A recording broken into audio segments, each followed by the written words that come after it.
Hello friends, welcome you all on the online platform of Umang classes. Umang classes के online platform पे मैं अस्मिता त्रिपाठी आप सभी का स्वागत करती हूँ। और जैसा कि दोस्तों आप जानते हैं कि हमारा जो उमंग क्लासेस है वो आपके लिए free of cost UP TET का उपहार बैच लेकर के आया है, जिसमें इंग्लिश वाला पोर्शन मैं आपको कवर करा रही हूँ। तो इसी क्रम में आज हमारी इंग्लिश की क्लास नंबर 4 है और नाउन की हमारी आज क्लास नंबर 3 है। इससे पहले कि मैं क्लास को शुरू करूं, मैं चाहूँगी कि आप एक बार क्लास को लाइक करें, शेयर करें, सब्सक्राइब करें और उन दोस्तों को भेज दें जो यूपी टेट की तैयारी फ्री ऑफ कॉस्ट करना चाहते हैं। और अगर आपको मेरी क्लास पसंद आती है तो अपने जो मोटिवेशनल कमेंट्स हैं वो ज़रूर आप हमारे वीडियो के कमेंट बॉक्स में लिखें। चलिए, इंग्लिश में हम नाउन पढ़ रहे थे। हमारा जो पार्ट्स ऑफ स्पीच हमने शुरू किया था, पहला क्लास जो था उस क्लास में हमने नाउन का आइडेंटिफिकेशन देखा था, टाइप्स देखा था। अब जो हम नाउन उसके बाद हमने एक क्लास और पढ़ी थी, उसमें हमने नाउन के इम्पॉर्टेंट रूल्स देखे थे और ये हमारा है नाउन क्लास नंबर 3। कुल 5 रूल्स हमने हमारी लास्ट क्लास में देखा था और कुछ और इम्पॉर्टेंट रूल्स हम आज की क्लास में डिस्कस करने वाले हैं। तो फ्रेंड्स चलिए शुरू करते हैं आज की क्लास। ये रहा आपके सामने नाउन, ठीक है, ये रहा, एक मिनट, ये रहा नाउन और ये इम्पॉर्टेंट रूल्स, ठीक है। जैसे हमने 5 इम्पॉर्टेंट रूल्स लास्ट क्लास में डिस्कस किया था ना, वैसे ही कुछ इम्पॉर्टेंट रूल्स हम आज देखेंगे। बट उससे पहले नाउन का एक और क्लासिफिकेशन हम देखेंगे काउंटिंग के आधार पे, ठीक है, क्योंकि पिछले बार हमने क्या देखा था, नाउन 5 टाइप्स के होते हैं। अभी मैं आपको बताऊंगी कि एक और बेस पे हम नाउन का क्लासिफिकेशन कर सकते हैं। एक होता है काउंटेबल नाउन और दूसरा होता है अनकाउंटेबल नाउन। एक होता है काउंटेबल नाउन, दूसरा होता है अनकाउंटेबल नाउन। काउंटेबल जैसे कि नाम से ही दिख रहा है, दैट कैन बी काउंटेड। ऐसा नाउन जिसे हम काउंट कर सकें वे होते हैं काउंटेबल नाउन। उसके बाद अनकाउंटेबल यानी ऐसा नाउन, ऐसे नाउन जिन्हें हम काउंट नहीं कर सकते, वो होते हैं क्या, अनकाउंटेबल। क्लियर है? कुछ एग्जाम्पल्स के थ्रू हम देखेंगे। We brought 6 tables. We brought 6 tables. Table मतलब पता है ना, मेज। तो 6 टेबल्स, आपके सामने कुछ टेबल्स रखी हों, आपको कहा जाए कि कितने टेबल्स हैं, आप काउंट कर लेंगे ना, 1 2 3 4 5 6, that can be counted. That is why table जो है ना वो काउंटेबल नाउन है। ये मैंने कुछ एग्जाम्पल्स दिए हैं, इनके अलावा और भी बहुत सारे नाउन हैं जो कि काउंटेबल होते हैं और भी बहुत सारे नाउन हैं जो कि अनकाउंटेबल होते हैं। जैसे देखेंगे, I have few friends. I have few friends. Few जो है ना, फ्यू, आप कहेंगे कि मैम यहाँ तो फ्यू लिखा है तो फ्रेंड्स जो है वो काउंटेबल कैसे हुआ। आप अगर आपके कुछ फ्रेंड्स हैं तो आप उन फ्रेंड्स की गिनती कर सकते हैं या नहीं, मुझे बस इतना बताइए। फ्रेंड्स की गिनती की जा सकती है, पॉसिबल है। हाँ, किसी का कोई एक फ्रेंड होगा, किसी के 2 फ्रेंड होंगे, किसी के 3 फ्रेंड्स होंगे ना। तो फ्रेंड जो होता है ना वो काउंटेबल नाउन होता है, क्योंकि फ्रेंड्स की हम गिनती कर सकते हैं। और ये जो फ्यू है ना, फ्यू का मतलब यहाँ पे है कुछ, ठीक है ना। तो हिंदी में भी अगर आप देखेंगे जो कुछ होता है ना वो संख्यावाचक विशेषण होता है, ठीक है। तो फ्यू जो है ना वो एडजेक्टिव ऑफ नंबर का काम यहाँ पर करता है। क्लियर है? I have 2 books on my table. I have कितने बुक्स, भाई कितने बुक्स मेरे पास हैं मेरे टेबल पे, तो 2 बुक्स। काउंट हमने कर लिया ना बुक्स को, तो बुक जो है ना वो भी countable noun. She bought 3 apples from the market. Market से वो 3 एप्पल्स लेकर के आया। तो एप्पल्स को भी हमने देखिए काउंट कर दिया, 1 एप्पल, 2 एप्पल, 3 एप्पल्स, ठीक है। तो एप्पल भी क्या हुआ, काउंटेबल नाउन हुआ।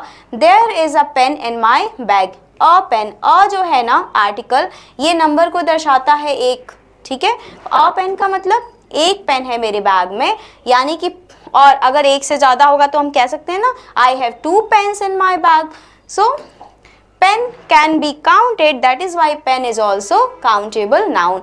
देखते हैं हमारा next sentence. We saw many birds in the garden. Many birds, many लिखा है और बर्ड्स लिखा है, बट आप कहेंगे मैम मेनी बर्ड्स लिखा है तो यहाँ पे पता नहीं चल रहा है कि एग्जैक्ट कितनी बर्ड, पता नहीं चलेगा। बट अगर आपके गार्डन में कुछ बर्ड्स बैठी हों तो आप उनकी गिनती कर सकते हैं, इसीलिए birds will be countable noun. ठीक है, ही हैज़ 5 पेंसिल्स, पेंसिल्स को भी काउंट किया जा सकता है, इसीलिए पेंसिल भी जो है वो काउंटेबल नाउन है। अब देखते हैं अनकाउंटेबल नाउन के कुछ एग्जाम्पल, जैसे I need some water to drink. क्या आप वाटर को काउंट कर पाएंगे? नहीं कर पाएंगे। ठीक है, तो यहाँ वाटर क्या होगा? Uncountable noun. जो अनकाउंटेबल नाउन होता है ना, उसके साथ हम सम का यूज करते हैं, है ना, सम मतलब थोड़ा, और जो काउंटेबल नाउन होता है ना, उसके साथ हम फ्यू का यूज करते हैं जब अनिश्चितता का बोध हो। आगे हम इसको डिस्कस करेंगे एडजेक्टिव वाले लेसन में कि कहाँ हम सम का यूज करेंगे और कहाँ हम फ्यू का यूज करेंगे। नेक्स्ट सेंटेंस देखते हैं, she gave me useful advice. Advice जो होती है ना, एडवाइस भी इसको लोग कहते हैं, ये भी गिनी नहीं जा सकती है। कोई अगर आपको सलाह दे रहा है तो आप एडवाइस को गिनते नहीं है, चाहे एक एडवाइस हो या 2 बातें कोई आपको बता रहा हो, 3 बातें बता रहा हो सिंगुलर, और ये जो है एडवाइस है ना, 1 मिनट, ये जो एडवाइस है ना, इसको हम काउंट नहीं कर सकते। एडवाइस भी अनकाउंटेबल नाउन होता है। फिर हम देखते हैं, we listen to soft music in the evening. Music को भी गिना नहीं जा सकता, म्यूजिक भी क्या है, ये अनकाउंटेबल नाउन है। मोस्टली आप देखेंगे अनकाउंटेबल वो नाउन होते हैं मैक्सिमम जो कि एब्स्ट्रैक्ट हों, उनके अलावा भी कुछ नाउन होते हैं अनकाउंटेबल, जैसे वाटर एब्स्ट्रैक्ट नहीं है, ठीक है ना। बट नॉलेज की बात करें, he has great knowledge, he has great knowledge, तो नॉलेज एब्स्ट्रैक्ट नाउन है कि नहीं है और अनकाउंटेबल है। Please give me a little sugar, sugar को हम गिन सकते हैं क्या? बताइए। अब आप बोलेंगे कि मैम आप शुगर को कैसे खरीदते हैं, कैसे खरीदते हैं? दुकान पे जाके क्या बोलते हैं, मुझे 4 शुगर दे दो या मुझे 5 शुगर दे दो, हाँ, या फिर बोलते हैं मुझे 1 kg शुगर चाहिए, 2 kg शुगर चाहिए। तो हम शुगर को क्या गिन नहीं सकते, काउंट नहीं कर सकते। अगर आप कहेंगे मैम आप मुझे 1 किलो चीनी ला कर के दीजिए, मैं उसको काउंट कर लूँगा एक एक दाने, लेकिन ज़रूरी नहीं है कि 1 किलो चीनी, अगर आप भी 1 किलो चीनी लेकर आइए, आपका एक फ्रेंड भी 1 किलो चीनी लेकर के आए, दोनों गिनती शुरू करिए, डिफरेंट आप नंबर लेकर के आएंगे दोनों को गिनने में। तो ये जो शुगर है ना, ये पॉसिबल नहीं है इसकी काउंटिंग, ठीक है। That is why this is uncountable noun. The room is full of furniture, furniture भी अनकाउंटेबल नाउन होता है। फर्नीचर के अंतर्गत सारी चीज़ें आती हैं। फर्नीचर मतलब क्या होता है? Movable item of the room, ऐसा आइटम रूम का जिसको हम एक जगह से दूसरी जगह ले जा सकते हैं और वो हमारी बहुत हेल्प भी करता है, ठीक है। तो फर्नीचर के अंतर्गत बहुत सारी चीज़ें आती हैं, जैसे टेबल हो गया, चेयर हो गया, वार्डरोब हो गया, ठीक है। तो the room is full of furniture, furniture is uncountable noun. आगे देखेंगे, she showed a lot of patience, उसने बहुत ज़्यादा धैर्य दिखाया। तो धैर्य को गिन सकते हैं क्या? नहीं ना, तो patience will be uncountable noun. We need more information about the exam, information मतलब होता है सूचना या जानकारी, तो जानकारी को भी हम गिन नहीं सकते। We need more information about the exam, information will be also uncountable noun. इसको देखिए, बहुत बार एग्जाम में क्वेश्चन यहाँ से आते हैं, ठीक है। एक सेंटेंस दे देगा और लिखेगा कि इनमें से कौन सा सेंटेंस सही है और कौन सा गलत है, ठीक है। तो उसमें क्या करेगा ना, इन्फॉर्मेशन मान लो कि अनकाउंटेबल नाउन है तो उसमें एस लगा देगा, ठीक है। तो हम काउंटेबल हमें पहचानने आना चाहिए, अनकाउंटेबल हमको पहचानने आना चाहिए, और इसका यूज़ कैसे करना है वो भी हमको आना चाहिए। तो हम देखते हैं इस चार्ट में, नेक्स्ट हमारा जो चार्ट है वो हमें क्या बता रहा है, ये जो टेबल है ये बता रहा है कि स्टार्स, सेकेंड्स, रुपीज़, ये सब जो है काउंटेबल हैं, और मनी, टाइम, नॉलेज ये अनकाउंटेबल हैं। These are some examples. इसके अलावा और भी बहुत सारे नाउन हैं जो कि काउंटेबल भी होते हैं, और कुछ ऐसे और भी बहुत सारे नाउन हैं जो अनकाउंटेबल भी होते हैं। अब जो काउंटेबल नाउन होता है ना, जैसे स्टार्स, आप बोलेंगे मैम आकाश में तारे तो अनगिनत हैं, तो स्टार जो है काउंटेबल कैसे हो गया? कितनी संख्याएं नहीं, आप काउंट तो कर सकते हैं ना स्टार्स को। अगर आकाश में 5 तारे दिख रहे हो तो आप काउंट करके बताएंगे ना। अगर कोई पूछे आपको कि तुमको कितने तारे आकाश में दिख रहे हैं, आप क्या बोलेंगे, काउंट कर लेंगे, बोलेंगे मुझे 7 स्टार्स दिख रहे हैं। तो स्टार जो है ना ये काउंटेबल नाउन में आता है, ठीक है। सेकेंड्स, आप सेकेंड्स को काउंट कर सकते हैं, तभी आप बोलते हैं ना 30 सेकेंड्स, 15 सेकेंड्स, 20 सेकेंड्स। सेकेंड क्या होगा काउंटेबल नाउन। रुपीज़, 1 रुपी, 2 रुपीज़, 3 रुपीज़, 6 रुपीज़, 10 रुपीज़, ठीक है। तो रुपी और रुपीज़ ये काउंटेबल नाउन है। जो काउंटेबल नाउन होते हैं उनके साथ जो वर्ब होती है ना, ये वर्ब, अगर काउंटेबल नाउन सिंगुलर होगा तो इनके साथ सिंगुलर वर्ब यूज होगी, अगर काउंटेबल नाउन प्लूरल होगा तो इनके साथ प्लूरल वर्ब होगा। जैसे अगर मैं स्टार बोलूं तो इसके साथ क्या होगा, सिंगुलर वर्ब यूज होगा, और अगर मैं बोलूं स्टार्स तो इनके साथ प्लूरल वर्ब यूज होगा। जो काउंटेबल नाउन होते हैं उनको सिंगुलर और प्लूरल बनाया जा सकता है, ज़रूरत पड़ने पे उनका सिंगुलर भी बनाया जा सकता है और ज़रूरत पड़ने पे उनका प्लूरल फॉर्म भी बनाया जा सकता है। जैसे सेकेंड, वेट अ सेकेंड, यहाँ पे 1 सेकेंड की बात हो गई, और फिर मैं बोलूँ कि I have to make 30 seconds reel, ठीक है। तो वहाँ सेकेंड प्लूरल को शो कर रहा है क्योंकि 30 उसके साथ लग गया है। क्लियर है। अगर काउंटेबल नाउन सिंगुलर होगा, ठीक है, तो उसके साथ वर्ब भी सिंगुलर होगी। अगर काउंटेबल नाउन प्लूरल होगा तो वर्ब भी उसके साथ प्लूरल होगी, ये है रूल। लेकिन वहीं अगर अनकाउंटेबल नाउन की बात कर लें तो अनकाउंटेबल नाउन कभी भी प्लूरल नहीं बनता है, हमेशा ये सिंगुलर फॉर्म में ही यूज होगा, और इसीलिए इसके साथ जो हमारा वर्ब है वो भी जो है सिंगुलर यूज होगा। 1 मिनट टाइम देंगे मुझे, let me change the colour of pen. Wait, हाँ चलिए, तो सिंगुलर वर्ब यूज होता है किसके साथ, अनकाउंटेबल नाउन के साथ। एडजेक्टिव की बात करें, एडजेक्टिव क्या करता है भाई, तो एडजेक्टिव डिफाइन करता है नाउन या प्रोनाउन को, उसके बारे में बताता है, ठीक है, कैसा है, कितना है, ठीक। एडजेक्टिव वाले लेसन में हम डिटेल में पढ़ेंगे। हम यहाँ देखेंगे कि काउंटेबल नाउन के साथ कौन कौन से एडजेक्टिव्स का इस्तेमाल होता है और अनकाउंटेबल के साथ किसका हम इस्तेमाल कर सकते हैं। तो जो काउंटेबल नाउन है ना उनके साथ हम many, few, a number of, the number of, in adjectives का इस्तेमाल करते हैं, जबकि अनकाउंटेबल नाउन के साथ हम मच, लिटिल, क्वांटिटी ऑफ इसका इस्तेमाल करते हैं। क्लियर है। ये जो एडजेक्टिव्स होते हैं ना ये नंबर को शो करते हैं, जबकि ये जो एडजेक्टिव्स होते हैं ना मच, लिटिल, क्वांटिटी ऑफ, ये क्वांटिटी को शो करते हैं। क्लियर है। आर्टिकल्स की अगर बात करें तो यहाँ देखेंगे ये ए 2 बार टाइप है, बट यहाँ एक ही बार इसको आप हटा लेंगे, ठीक है। आर्टिकल्स की अगर हम बात करें तो ए, एंड, इनका इस्तेमाल हम काउंटेबल नाउन के साथ कर सकते हैं, जबकि अनकाउंटेबल के साथ हम केवल द का इस्तेमाल कर सकते हैं। क्लियर है यहाँ तक। आई थिंक कोई प्रॉब्लम नहीं होनी चाहिए। देखते हैं हम आगे।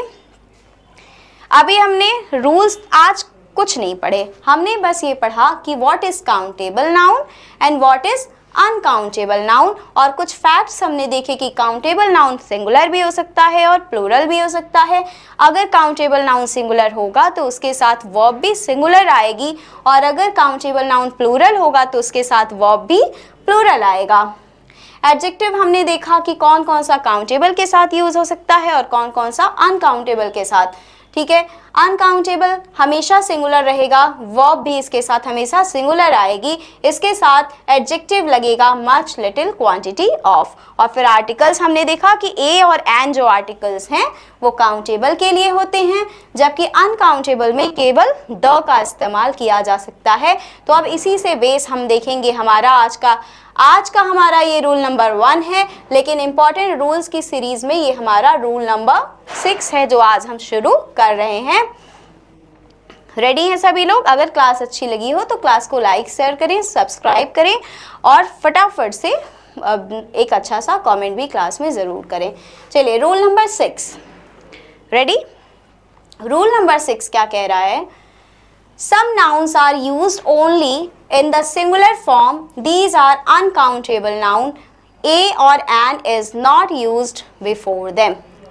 कुछ नाउन ऐसे होते हैं जो कि सिंगुलर फॉर्म में ही इस्तेमाल होते हैं। और वो कैसे होते हैं? अनकाउंटेबल। अभी अभी हमने पढ़ा था ना, अनकाउंटेबल नाउन हमेशा सिंगुलर फॉर्म में ही होते हैं और इसीलिए उनके साथ वर्ब भी क्या होता है? सिंगुलर यूज होता है और इनके साथ ए एन का यूज नहीं किया जाता। अब आप बोलेंगे कि मैम कैसे, जब जो क्वेश्चंस आते हैं उस क्वेश्चन में हम कैसे फाइंड आउट करेंगे? तो ये कुछ एग्जाम्पल मैंने दिया है, ये ऐसे जो है अनकाउंटेबल नाउन के एग्जाम्पल हैं जो मैक्सिमम टाइम एग्जाम में आते रहते हैं, अक्सर इनसे क्वेश्चन बनता रहता है। जैसे सीनरी, सीनरी क्या है? सीनरी का मतलब होता है नज़ारा, ठीक है? तो सीनरी अनकाउंटेबल नाउन है। कुछ और एग्जाम्पल्स देखते हैं, जैसे पोएट्री यानी काव्य, फर्नीचर, मूवेबल आइटम मैंने बताया। फर्नीचर क्या होता है? ऐसे सामान जो हम यहाँ से वहाँ, मतलब घर के ऐसे सामान जो इधर से उधर किए जा सके, जिसका इस्तेमाल हम करते हैं, जैसे कुर्सी, चेयर, ये सारी चीज़ें हो गई। एडवाइस क्या होता है? एडवाइस मतलब सलाह, ठीक है? फिर इंफॉर्मेशन यानी सूचना, बिजनेस यानी व्यापार, मिसचीफ, मिसचीफ मतलब शरारत, श कर लेंगे शरारत।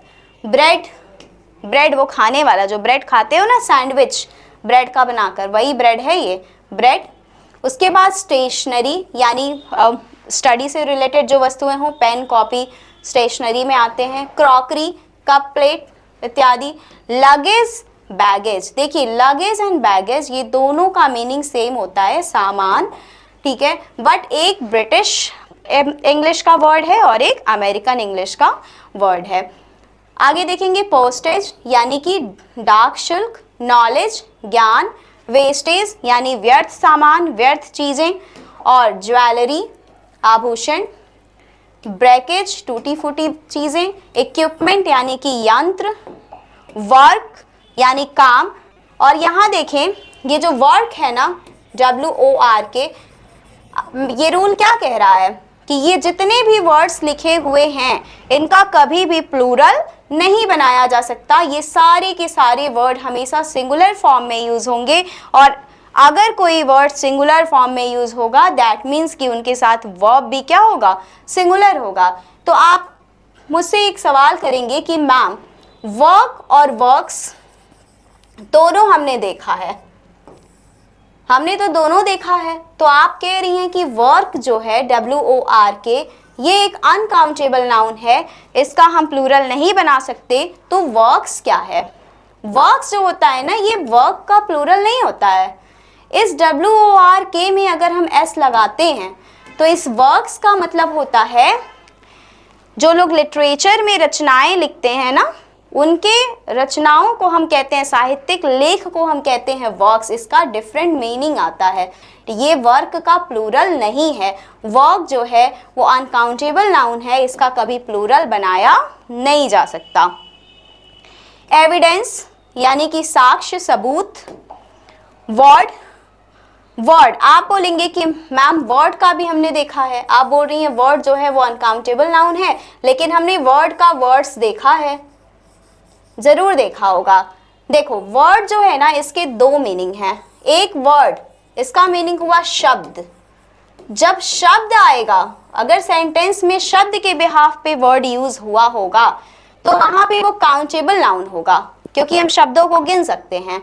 लेकिन वर्ड का एक मीनिंग होता है वादा, वादा, ठीक है, या संदेश। कहते हैं ना मैंने उसको अपने वर्ड्स दिए हैं, ठीक है, I have given my word to them. तो वादा होता है, वर्ड का मतलब वादा। अगर वादा का सेंस आता है सेंटेंस में तो वहां पे जो वर्ड है वो होगा अनकाउंटेबल नाउन। क्लियर है? क्लियर है सभी को? अगर वर्ड का मीनिंग वादा निकल रहा हो तो वहां पर वर्ड अनकाउंटेबल नाउन, और अगर वर्ड का मीनिंग शब्द निकल रहा हो तो वहां पे वर्ड क्या है? काउंटेबल नाउन होगा। क्लियर है? अगर वादा निकलेगा तो हम इसका कभी प्लूरल नहीं बना सकते। प्लूरल बनाने का सेंस समझ रहे हैं ना आप? हम इसमें एस और एस नहीं जोड़ सकते। क्लियर है? जब इस्तेमाल करेंगे इसी फॉर्म में इन वर्ड्स को हम इस्तेमाल करेंगे। जैसे फ्यूल, फ्यूल भी अनकाउंटेबल नाउन है। फ्यूल मतलब ईंधन, जो पेट्रोल डीजल वगैरह होते हैं ना, ये फ्यूल ही हैं। कॉस्ट यानी कि कीमत। तो ये रहे कुछ एग्जाम्पल। ये वर्ड्स लगातार एग्जाम्स में पूछे जाते हैं, इसलिए मैंने ये कुछ एग्जाम्पल आपके सामने रखे हैं। ये अनकाउंटेबल नाउन है, ये हमेशा सिंगुलर फॉर्म में यूज होते हैं। इनमें एस ई एस जोड़कर कभी इनका प्लूरल नहीं बनाया जा सकता और इनके साथ ए और एन का भी यूज नहीं किया जाता है। क्लियर है? आगे बढ़ते हैं, एग्जाम्पल देखते हैं। The first sentence is The scenery of Kashmir is very charming. The scenery of Kashmir is very charming. Scenery मैंने क्या बताया, अभी अभी हमने पढ़ा अनकाउंटेबल नाउन के एग्जाम्पल में, ठीक है। और कहाँ की सीनरी का बात कर रहा है? कश्मीर की सीनरी, यानी कश्मीर का जो नज़ारा है वो क्या है? बहुत ही प्यारा है, चार्मिंग है, खूबसूरत है, ठीक है। तो सीनरी अनकाउंटेबल नाउन है, इसलिए ये हमेशा सिंगुलर फॉर्म में होगा और इसीलिए इसके साथ जो वर्ब लगेगा इज, ये भी सिंगुलर वर्ब होगा। क्लियर है? नेक्स्ट सेंटेंस देखते हैं। I have no information about her residence.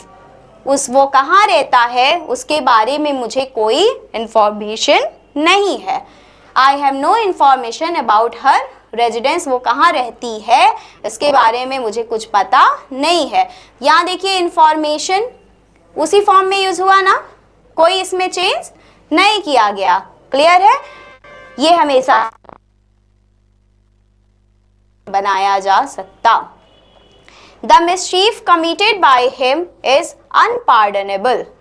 जो गलती उसने की, जो शरारत उसने की, कमिटेड बाय हिम, जो शरारत उससे हुई वो क्या है? अनपार्डनेबल है। अनपार्डनेबल मतलब होता है अक्षम्य, जिसे क्षमा न किया जा सके, ठीक है, अक्षम्य। तो जो शरारत, जो मिसचीफ उसने किया वो अनपार्डनेबल है। तो यहाँ मिसचीफ क्या है?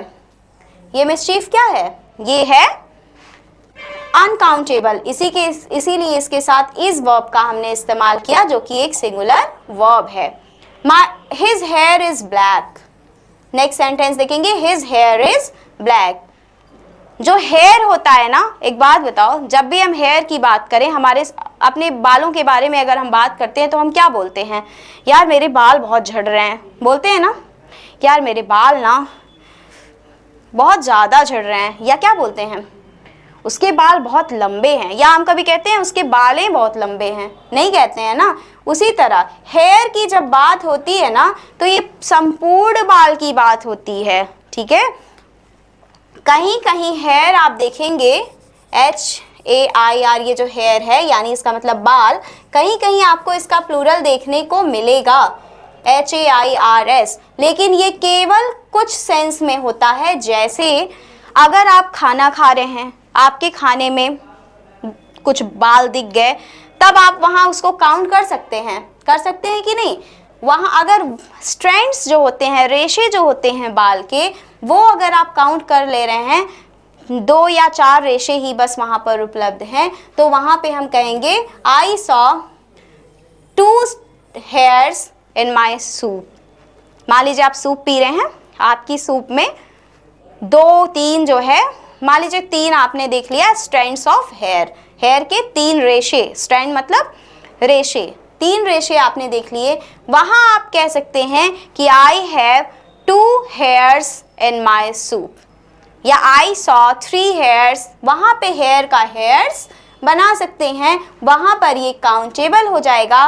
बट उसके अलावा बाकी जहाँ भी हम संपूर्ण रूप से हेयर की बात करते हैं वहाँ हेयर अनकाउंटेबल नाउन है और इसीलिए इसके साथ जो वर्ब है ना वो इज यूज हुआ है। यहाँ आप देखते हैं हियर इट इज रिटन, अगर हेयर संपूर्ण रूप से बाल की बात करेगा तो ये काउंटेबल नाउन होगा, और अगर सेंटेंस में देख के आपको ऐसा लग रहा है कि आप खाने में कहीं बाल गिर गया है, वहाँ हेयर की बात कर रहे हैं, तो वहाँ इसका प्लूरल बनाया जा सकता है 2 और मोर स्ट्रैंड्स, इसको हम कह सकते हैं hairs. I saw 2 hairs in my soup। Clear है? नेक्स्ट देखते हैं, I have bought some equipment that I needed for the project. मैं कुछ इक्विपमेंट लाया। यहाँ देखिए सम लिखा हुआ है, यानी एक से ज़्यादा की बात कर रहा है, लेकिन उसके बावजूद हमने इसमें प्लूरल इसका नहीं बनाया, क्लियर है? इक्विपमेंट को हमने इक्विपमेंट ही इस्तेमाल किया क्योंकि इक्विपमेंट क्या है? एक अनकाउंटेबल नाउन है। आई होप इन एग्जाम्पल्स के थ्रू आपको समझ आ गया होगा कि जो भी अनकाउंटेबल नाउन है वो सिंगुलर फॉर्म में यूज होता है और उनके साथ वर्ब भी सिंगुलर लगता है। क्लियर है? अब हम देखेंगे, कहीं कहीं हमें ज़रूरत पड़ जाती है इनको दर्शाने की कि ये एक हैं या एक से ज़्यादा। तो ऐसे केस में जैसे इन्फॉर्मेशन, किसी ने आपको एक इन्फॉर्मेशन आके दी, किसी ने आपको 3 बातें आकर के बताई, तो ऐसे केस में आपको जस्टिफाई करना होगा ना कितने इन्फॉर्मेशन। तो हम इन्फॉर्मेशन का इन्फॉर्मेशंस नहीं कर सकते, बट हम कुछ वर्ड्स ऐड करके उनको क्लियर बता सकते हैं कि यहाँ प्लूरल है इन्फॉर्मेशन और यहाँ सिंगुलर है। जैसे the scenery of Kashmir is very charming, ये तो हमने अभी भी देखा है ना। ये देखिए note number 1, the plural form of these nouns can not be made. किस नाउन की बात कर रहा है? जो अभी अभी हमने एग्जाम्पल देखा है, अनकाउंटेबल नाउन। कह रहा है the plural form of these nouns can not be made, यानी इनका प्लूरल हम नहीं बना सकते, जो अभी तक मैंने आपको समझाया। Writing words like sceneries, informations, furnitures etcetera is incorrect. अगर आप सीनरी को प्लूरल करने के चक्कर में सीनरीज लिख देंगे, इंफॉर्मेशन को प्लूरल बनाने के चक्कर में इंफॉर्मेशंस और फर्नीचर को फर्नीचर्स कर देंगे, तो ये हमारा हो जाएगा इनकरेक्ट, रॉन्ग, क्योंकि हम इसमें किसी भी अनकाउंटेबल नाउन में हम एस जोड़ के उसका प्लूरल नहीं बना सकते। ठीक है, तो हम करेंगे क्या, इस्तेमाल कैसे करेंगे सेंटेंस में? If such nouns are written and we want to use them in singular or plural form, we add certain words before them. अगर ऐसे नाउन कहीं लिखे हों और हमें ये व्यक्त करना हो, ये बताना हो कि ये एक की बात हो रही है या अनेक की बात हो रही है, तो हम उन नाउन का प्लूरल नहीं बनाते हैं, बल्कि कुछ वर्ड्स उनके पहले ऐड कर देते हैं, जिससे हमें पता चलता है वहाँ एक की बात हो रही है या अनेक की बात हो रही है। जैसे He gave me a piece of information. कोई आया और आपको उसने कोई एक बात बता दी किसी के बारे में, तो वहाँ उसने एक जानकारी दी ना, तो हम ये नहीं बोलेंगे कि he has given me a information, उसने मुझे एक इन्फॉर्मेशन दी, नहीं, हम वहाँ कुछ वर्ड यूज कर सकते हैं ये क्लैरिफाई करने के लिए कि एक इन्फॉर्मेशन है या एक से ज़्यादा। जैसे he gave me a piece of information, ठीक है, पीस ऑफ इंफॉर्मेशन कहेंगे, ज्यादा बातें बता रहा है तो all the pieces of information. Clear है? यहाँ देखिए, जहाँ सेकेंड सेंटेंस में लिखा है all the pieces of information given by her were reliable. ठीक है, जितने भी इंफॉर्मेशन उसने दिया वो क्या हुआ, वो रिलायबल था, यानी विश्वसनीय था, भरोसे के लायक था या सच था। ठीक है, तो यहाँ आप देखिए इंफॉर्मेशन का जब हमें प्लूरल करना हुआ तो हमने इस वर्ड में कोई चेंज नहीं किया, उसको एज इट इज इस्तेमाल किया, उसमें एस नहीं लगाया। उसके पहले हमने वर्ड यूज किया pieces of, all the pieces of information. Clear है? तो हमें पता चल गया कि ये एक से ज्यादा की बात हो रही है, इसीलिए यहाँ पे वर्ब वर आ गया। क्लियर है? इसीलिए यहाँ पे वॉज की जगह वर आ गया। क्लियर है? कोई प्रॉब्लम नहीं। सीधा सीधा कहने का मतलब है, अगर अनकाउंटेबल नाउन आता है और कहीं आपको प्लूरल दिखाना हो तो वहां हम एस ना जोड़कर उस नाउन के पहले कुछ वर्ड्स जोड़ देते हैं, जैसे a piece of, all the pieces, 2 slices of bread. Bread अभी हमने देखा था ना, ब्रेड जो होता है वो अनकाउंटेबल नाउन है। फिर आप बोलेंगे कि वो जो पैकेट में ब्रेड आता है कटा होता है, हम तो उसको गिन लेते हैं, काउंट कर लेते हैं। बेटा आप ब्रेड को नहीं काउंट कर पाते, आप उसकी स्लाइसेस को काउंट करते हैं। जब ब्रेड को काटा जाता है ना तो आप उसकी स्लाइसेस को काउंट कर सकते हैं। दैट इज वाई हम कहते हैं to give me 1 slice of bread, give me 2 slices of bread, give me 3 slices of bread. Clear है? लूफ या स्लाइसेस का इस्तेमाल हम करते हैं ब्रेड के सेंस में। तो अनकाउंटेबल नाउन का प्लूरल नहीं बन सकता। अगर प्लूरलाइजेशन करना है तो हम उनके आगे कुछ वर्ड्स इस्तेमाल करते हैं, ना कि उसमें कुछ चेंज करते हैं। क्लियर है? बहुत इंपॉर्टेंट रूल है ये, यहाँ से सेंटेंस करेक्ट करने के लिए आता है कि which of the sentence is grammatically correct in all of these. Clear है? क्वेश्चन भी हम देखेंगे इससे रिलेटेड, हमारी जो नेक्स्ट क्लास होगी ना वो इनसे रिलेटेड क्वेश्चंस पे ही आधारित होगी।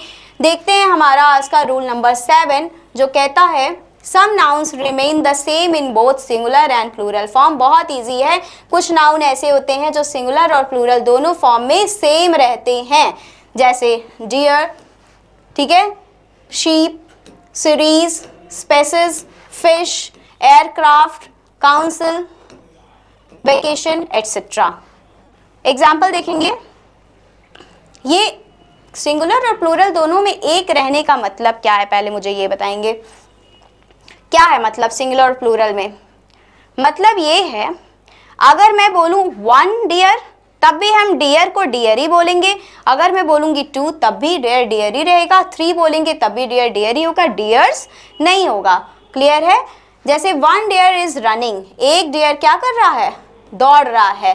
2 डियर आर रनिंग, 2 डियर दौड़ रहे हैं। क्लियर है?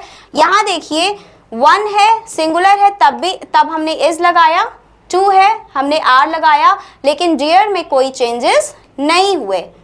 यानी डियर चाहे आप सिंगुलर फॉर्म में यूज करिए चाहे आप प्लूरल फॉर्म में यूज करिए, इसमें कोई चेंज नहीं होगा। क्लियर है? नेक्स्ट देखते हैं, there are 2 fish in the pond. चाहे आप एक फिश की बात करिए, 2 फिश जो होता है ना वो सिंगुलर में भी वैसा ही रहता है और प्लूरल में भी वैसा ही होता है। अब एक एग्जाम्पल आप देखेंगे, there are many fishes in the aquarium. अगर आपने कहीं फिशेज देख लिया तो ये कतई मत सोचिएगा कि ये फिश का प्लूरल है, ये वैरायटी ऑफ फिश की बात कर रहा है। There are many fishes in the aquarium, यानी उस एक्वेरियम में बहुत वैरायटीज की मछलियां हैं। क्लियर है? 2 फिश, यहाँ देखिए 2 लिखा है, 2 लिखने का मतलब ये फिश क्या है, प्लूरल है। एक मिनट बताती हूँ मैं दोबारा इसको आपको, क्या लिखा है, there are 2 fish in the pond. ठीक है, 2 लग गया, इसका मतलब ये क्या है, प्लूरल है। 2 लग गया इसका मतलब ये फिश यहाँ पे क्या है, प्लूरल है। 2 से भी आप पहचान कर सकते हैं, आर से भी कर सकते हैं कि नहीं कर सकते हैं। आर प्लूरल सब्जेक्ट के लिए प्लूरल वर्ब लगता है, फिश यहाँ लिखा है लेकिन इसके साथ वर्ब प्लूरल लगा है, दैट मीन्स कि यहाँ फिश प्लूरल है। 2 है, 2 का मतलब यहाँ पे एक फिश नहीं बल्कि 2 फिश की बात हो रही है। तो यहाँ देखिए फिश प्लूरल है चाहे वो एक हो या अनेक हो, बट यहाँ दूसरे ही सेंटेंस में लिखा है there are many fishes in the aquarium. तो आप कहेंगे कि मैम फिश का फिशेज हो तो गया, ये फिश का फिशेज नहीं हुआ है, ये यहाँ फिशेज का दूसरा मतलब निकल गया कि बहुत वैरायटीज की जो फिश हैं वो एक्वेरियम में हैं। क्लियर है? रूल नंबर 7 कहता है कि कुछ नाउन्स ऐसे होते हैं उनका सिंगुलर और प्लूरल फॉर्म सेम होता है, ये आप याद कर लेंगे और अपनी नोट्स बनाते चलेंगे।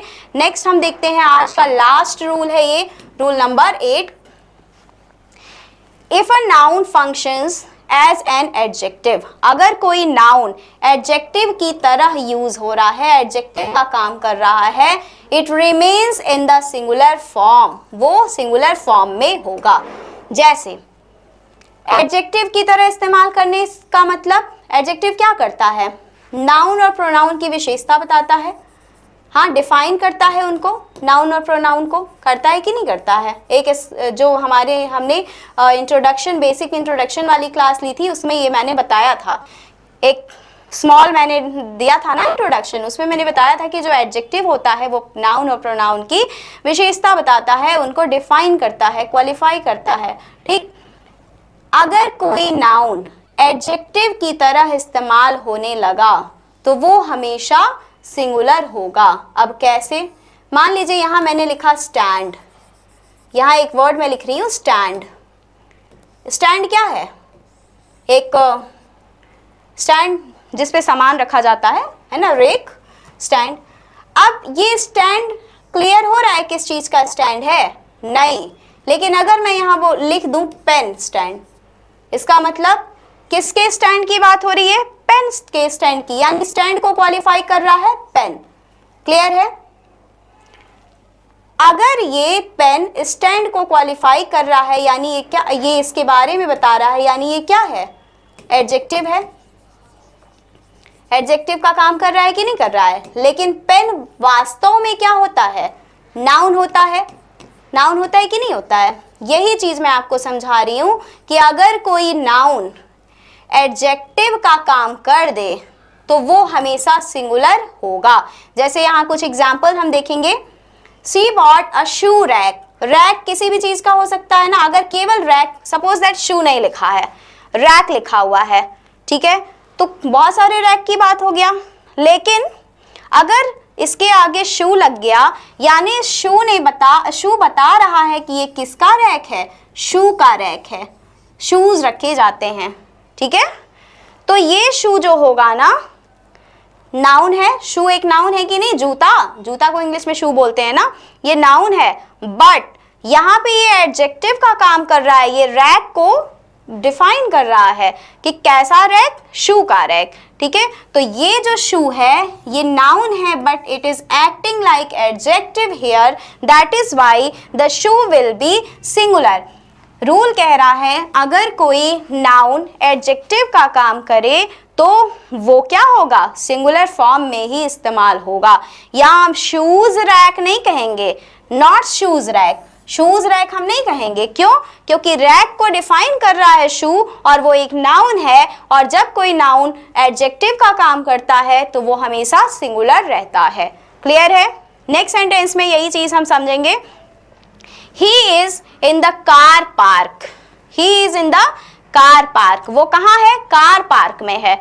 कार्स पार्क नहीं होगा, पार्क किस चीज के पार्क में है भाई? वो कार के पार्क में है। तो कार क्या हो गया? एडजेक्टिव का काम कर रहा है। नाउन यहाँ एडजेक्टिव का काम कर रहा है, इसीलिए कार सिंगुलर होगा। यहाँ पे कार का कार्स नहीं कर सकते। I need a tooth brush. हाँ, टूथ ब्रश भी देख लीजिए, ब्रश तो कुछ भी हो सकता है ना भाई। हाँ, अलग अलग तरह के ब्रश होते हैं ना, अलग अलग काम के लिए अलग अलग ब्रश होता है कि नहीं होता है? पेंट ब्रश होता है ना, टूथ ब्रश। तो यहाँ ब्रश लिख रहे हैं तो हम ब्रश जान रहे हैं कि कोई चीज होगा जिससे कुछ साफ सफाई किया जाता होगा। क्लियर है? लेकिन अगर यहाँ हमने लिख दिया टूथ, अगर हमने यहाँ पे लिख दिया, यानी ये टूथ ब्रश को डिफाइन कर रहा है, और इसीलिए टूथ क्या है? एडजेक्टिव का काम कर रहा है। और अगर ऐसे ही मैं आपसे पूछूं, यहाँ पे छोड़ दीजिए, अगर मैं ऐसे ही पूछूं टूथ क्या है, मैंने क्या सिखाया था? किसी भी चीज का नाम नाउन होता है। टूथ किसी चीज का नाम है ना, बॉडी पार्ट का नाम है ना, तो टूथ जो है वो है noun, but it is acting like adjective, that is why tooth is in singular. क्योंकि रूल हमारा कह रहा है कि एडजेक्टिव का काम अगर कोई नाउन करेगा तो वो सिंगुलर फॉर्म में ही रहेगा, उसका प्लूरल नहीं लिखेंगे। जैसे they live near the bus stop. यहाँ देखिए, बस स्टॉप का मतलब स्टॉप को डिफाइन कर रहा है बस, ठीक है। तो बस यहाँ पर सिंगुलर होगा, यहाँ हम बसेज स्टॉप नहीं कर सकते। This is a coffee cup. Coffees cup नहीं कर सकते, कॉफी कप कर सकते, क्योंकि दोनों नाउन है, बट सेकंड वाला नाउन जो है ना, ये नाउन का काम कर रहा है, जबकि ये जो फर्स्ट वाला कॉफी है ये एडजेक्टिव का काम कर रहा है। He works in a book shop, same वही चीज है, बुक्स शॉप नहीं करेंगे, बुक शॉप होगा। She has a gold ring, silver ring है ना। तो गोल्ड यहाँ पर कौन सा नाउन है? पहले तो आप मुझे जल्दी से बता दीजिए कि गोल्ड कौन सा नाउन है। हाँ, गोल्ड कौन सा नाउन है? गोल्ड ऐसा नाउन जिससे दूसरी चीजें बनाई जाती हों, वो होता है मटेरियल नाउन। गोल्ड यहाँ मटेरियल नाउन है, और चूंकि ये एडजेक्टिव का काम कर रहा है इसीलिए गोल्ड्स नहीं करेंगे, गोल्ड रिंग करेंगे। We sat on the river bank. Rivers bank नहीं हम कर सकते, क्या बोलेंगे? River bank. किसके किनारे पे? नदी के किनारे पे। क्लियर है? आई होप रूल नंबर 8 में भी आपको कोई प्रॉब्लम नहीं हुई होगी। और ये था हमारा आज का आखिरी रूल एक दो और रूल हम देखेंगे नेक्स्ट क्लास में, और नेक्स्ट क्लास हमारी जो होगी ना वो हम क्वेश्चन डिस्कस करेंगे, और मैं प्रीवियस ईयर क्वेश्चन लेकर के आऊंगी। आपको ये लगना चाहिए कि जो भी आपने पढ़ा है ये इधर उधर की चीजें नहीं पढ़ी हैं। जब आप क्वेश्चन देखेंगे आप सन मैच करेंगे कि कौन से ईयर में कौन सा क्वेश्चन पूछा गया है, आपको लगेगा कि ये सारे जितने भी आपको कंटेंट दिए जा रहे हैं ये रेलेवेंट कंटेंट हैं। तो देखते हैं, एक क्विक रिवीजन करते हैं। आज हमने क्या क्या पढ़ा? हमने नाउन इंपॉर्टेंट रूल्स देखे, काउंटेबल नाउन क्या होता है, अनकाउंटेबल नाउन क्या होता है। काउंटेबल के साथ हमने देखा कि वर्ब जो है वो सिंगुलर होगा, एडजेक्टिव मेनी फ्यू नंबर ये सब यूज करेंगे, आर्टिकल ए एन का इस्तेमाल होगा। अनकाउंटेबल की बात करें तो मनी, टाइम, नॉलेज ये कुछ एग्जाम्पल है अनकाउंटेबल के। सिंगुलर हमेशा रहता है इसीलिए सिंगुलर वर्ब यूज होता है। मच, लिटिल, क्वांटिटी ऑफ इसके एडजेक्टिव्स हैं, and only the can be use as an article. Rule number 6 हमने देखा कि जो भी अनकाउंटेबल नाउन है वो सिंगुलर में ही यूज होंगे, उनके साथ ए एन नहीं लग सकता है। बट अगर कहीं हमको ये दिखाना हो कि प्लूरलाइजेशन शो करनी हो तो वहाँ पे हम इंफॉर्मेशन का इंफॉर्मेशंस नहीं करेंगे, मतलब जो अनकाउंटेबल नाउन है उनको उनमें एस ई एस नहीं जोड़ेंगे, बल्कि उनके पहले हम कुछ वर्ड्स, सर्टेन वर्ड्स का इस्तेमाल करेंगे प्लूरलाइजेशन दिखाने के लिए। आगे देखते हैं रूल नंबर 7 कि कुछ जो नाउन है वो सिंगुलर और प्लूरल दोनों में सेम रहते हैं। और नेक्स्ट हमारा जो आज का रूल था, लास्ट रूल था कि अगर कोई नाउन एडजेक्टिव की तरह काम करता है तो वो सिंगुलर ही रहेगा। जैसे कि पेन स्टैंड होता है ना कि पेन्स स्टैंड, ना कि कॉफ़ी कप होता है, कॉफ़ी मग होता है ना कि कॉफ़ीज मग। गोल्ड रिंग नहीं होता है, गोल्ड रिंग होता है। क्लियर है? आई होप आपको ये आज की क्लास समझ में आई होगी। और लास्ट में हम देखेंगे small steps every day leads to big success. अगर छोटे छोटे कदम आप डेली उठाते हैं तो आपको एक दिन बहुत बड़ी सफलता देखने को मिलती है। तो ये जो छोटी छोटी कंटेंट आपको मिल रहे हैं हमारी उमंग क्लासेस से, उनका फ़ायदा उठाइए और अपनी सफलता सुनिश्चित कीजिए। चलिए आज के लिए इतना ही। ये रहा हमारा उमंग क्लासेस का जो है कि टेलीग्राम चैनल का लिंक है, आप टेलीग्राम से इस क्लास का PDF ले सकते हैं। और क्लास अच्छी लगी हो तो लाइक करेंगे, शेयर करेंगे, चैनल को सब्सक्राइब करेंगे और अपने उन सभी फ्रेंड्स को ज़रूर भेज दें जो कि यूपी टेट की प्रिपरेशन फ्री ऑफ कॉस्ट करना चाहते हैं। चलिए आज के लिए bye bye, tata, take care, love you all.